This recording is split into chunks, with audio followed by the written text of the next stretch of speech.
Background: my entire family is poor and lives paycheck to paycheck. I earned a scholarship to college and then started a career, so I am the only member of our family that is not living in poverty. My husband and I are solidly middle class. For the past decade or so, we have been hosting family get-togethers about once a month, inviting my whole family, 3 siblings and spouses plus my parents, and paying for everything: food, drink, etc. Current situation: my husband was laid off about a year ago and has been unemployed or underemployed ever since. He is currently working at about 50% of his old salary. Things are financially difficult. We are just covering our bills with our combined income, and if anything extra comes up, we have to take it out of savings. One area that we are trying to save money with is hosting this family get-together. We haven't stopped completely. We hosted Thanksgiving, Christmas, Easter, Mother's Day, and some birthdays, but we have stopped hosting lesser holidays, skipped Super Bowl Sunday and Memorial Day. Today is Independence Day. We normally have a get-together, but we told everyone we would just be spending a quiet holiday alone with our children. Yesterday, my mom called upset that we weren't hosting anything. I told her we were just going to spend the day swimming. We belong to a swim club. Immediately she got excited and wanted to come, along with my youngest sister who lives at home. I eventually agreed but said it would only be for a few hours. Later in the day, all of my siblings started calling me and asking when they could come over to use the pool and what were we doing for dinner. Now, I have to pay to get them into the swim club, and I have no interest in paying for them all to eat and drink all day long.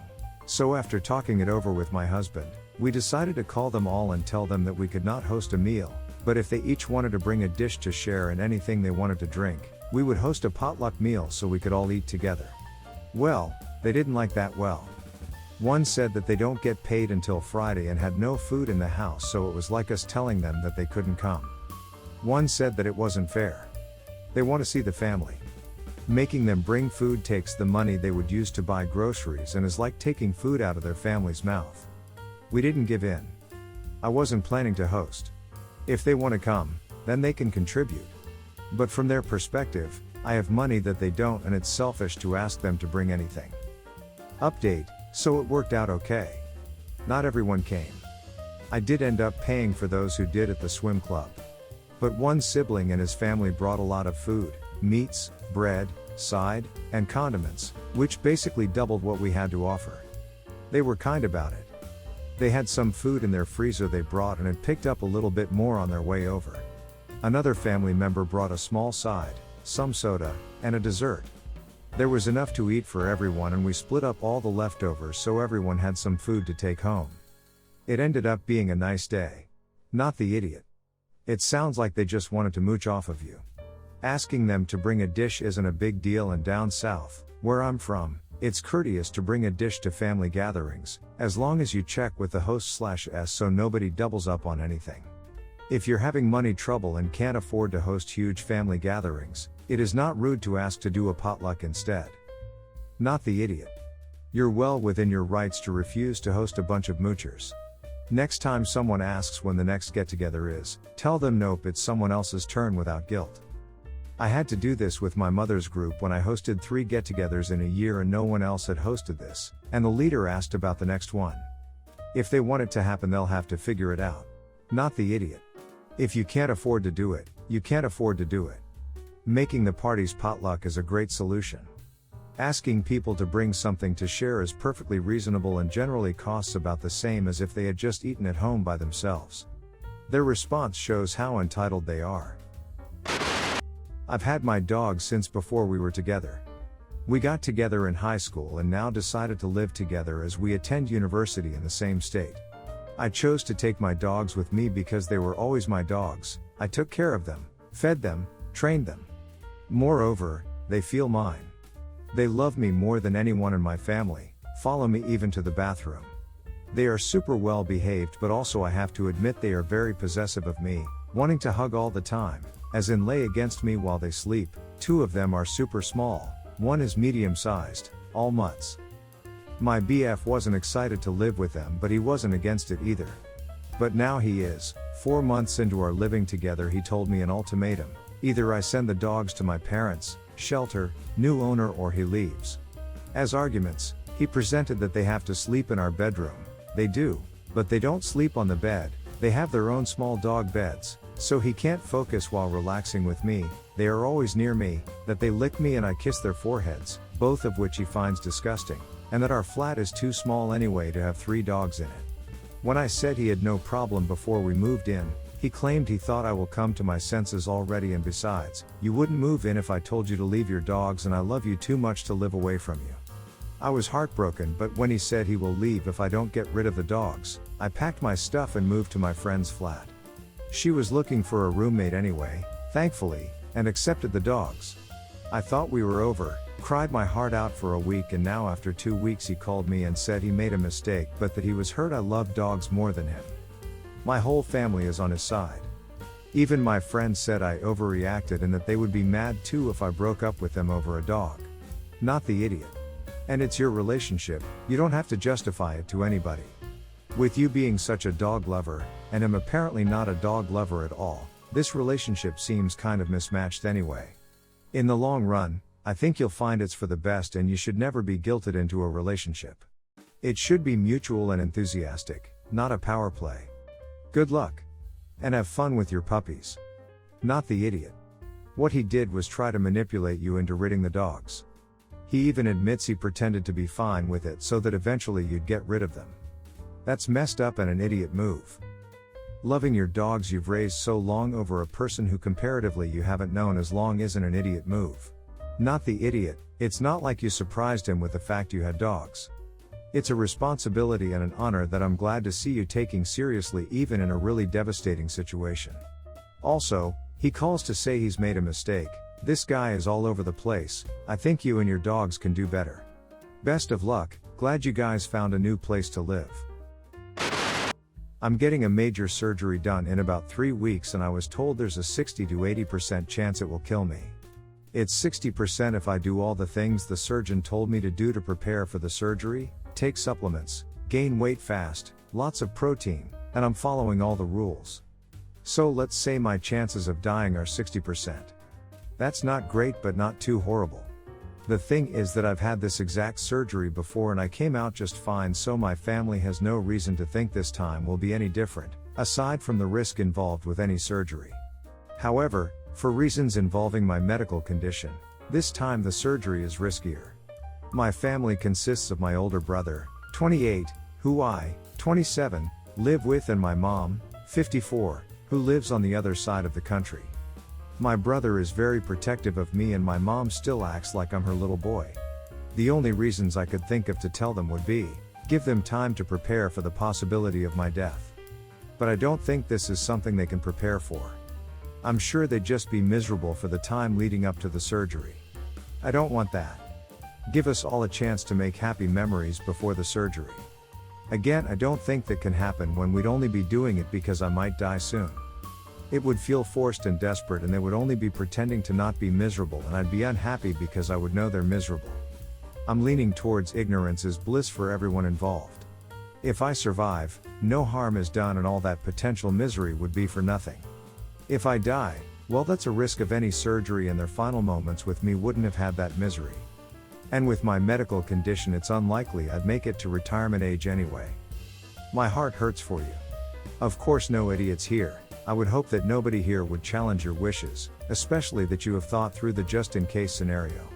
Is there nobody close who you would trust enough to be there to see you into surgery, that you can fall under the anesthetic knowing that this person is on the other side of the wall and with you at the moment? It's hard to imagine you being all alone with this burden. Not the idiot through another comment did mention how you might hurt your family by not allowing them a chance for any final words. You could remedy this by meeting with them earlier the day of the surgery itself, and letting them know that there is a bigger risk this time. That way they don't suffer in the days before, but still, have a chance to say some final words. No idiots here. I see that you had said you wanted it to be more hopeful before you go into surgery. Is there a chance that if you decided to tell them, they'd be able to still be hopeful and supportive? 100% your choice of course, but if you have a bit of time before the surgery and decide you want to tell them, letting them know I really didn't want to have you guys be too down before the surgery, but let's go do fun things and try not to think much about the risks because it would help me go through it, just a suggestion. Lots of luck to you. I'm rooting for that 40% chance. I come from a fairly well-off family, and my husband and I do well, although we both work high-demand jobs for it.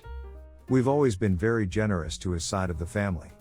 Gifts are very much both my husband and my love language, and in my culture, Chinese, elaborate gifts to in-laws are very socially acceptable as a way to show they are held in high esteem.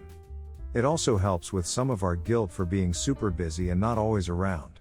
Additionally, my side of the family exchanges generous gifts. One concern of mine originally was to treat my husband's family the same as my family, i.e. by not spending way more on my family than his. Last Christmas, we had some weirdness over presents opening. I had purchased a lovely cashmere throw for Sil, husband's brother's wife. She googled the brand and price then and there, which kind of annoyed me, and later I overheard her make some joke about how she could pay half a mortgage payment. Several hours later during brunch, someone asked her what was wrong. She seemed upset, and she confessed that our presents always make her feel bad. She's tired of us throwing our money in her and her husband's face, and Christmas has become really stressful with pressure over gift giving. Husband and I apologized profusely and did some self-reflection afterward on the unintentional effects of elaborate gift giving and decided to go more low-key in the future. Although a little part of it has always sat poorly with me since. This past Saturday, I attended a baby shower for the same Sil. It's the first gift-giving occasion since Christmas and I really wanted to do it carefully. I asked a coworker who recently had a baby what range is typically appropriate. She said she mostly got gifts between $30 to $50, and so I decided on 3 little things from the registry totaling just over $30. Anyways, at the shower, it becomes clear that while certainly, most gifts were in the $30 to $50 range, all attendees who were family members seemed to give more like $100 gifts. Near the end of the event, Mill pulled me aside and said that Sil felt like I was being spiteful to her for Christmas.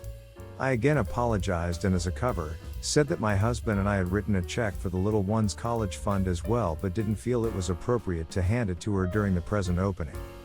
Then I scurried off to the bathroom and wrote a check for $100. When I found Sil by herself for a second I handed her the check and explained that we wanted to give her this earlier but the present opening seemed like a bad time. She looked at the check and rudely said, "We don't need your money."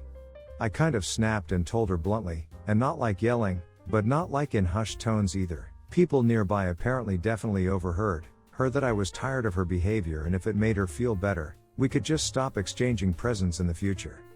She started crying and I immediately left. I've been getting my texts from everyone in the family and her best friend about how I ruined the baby shower ever since. Not the idiot.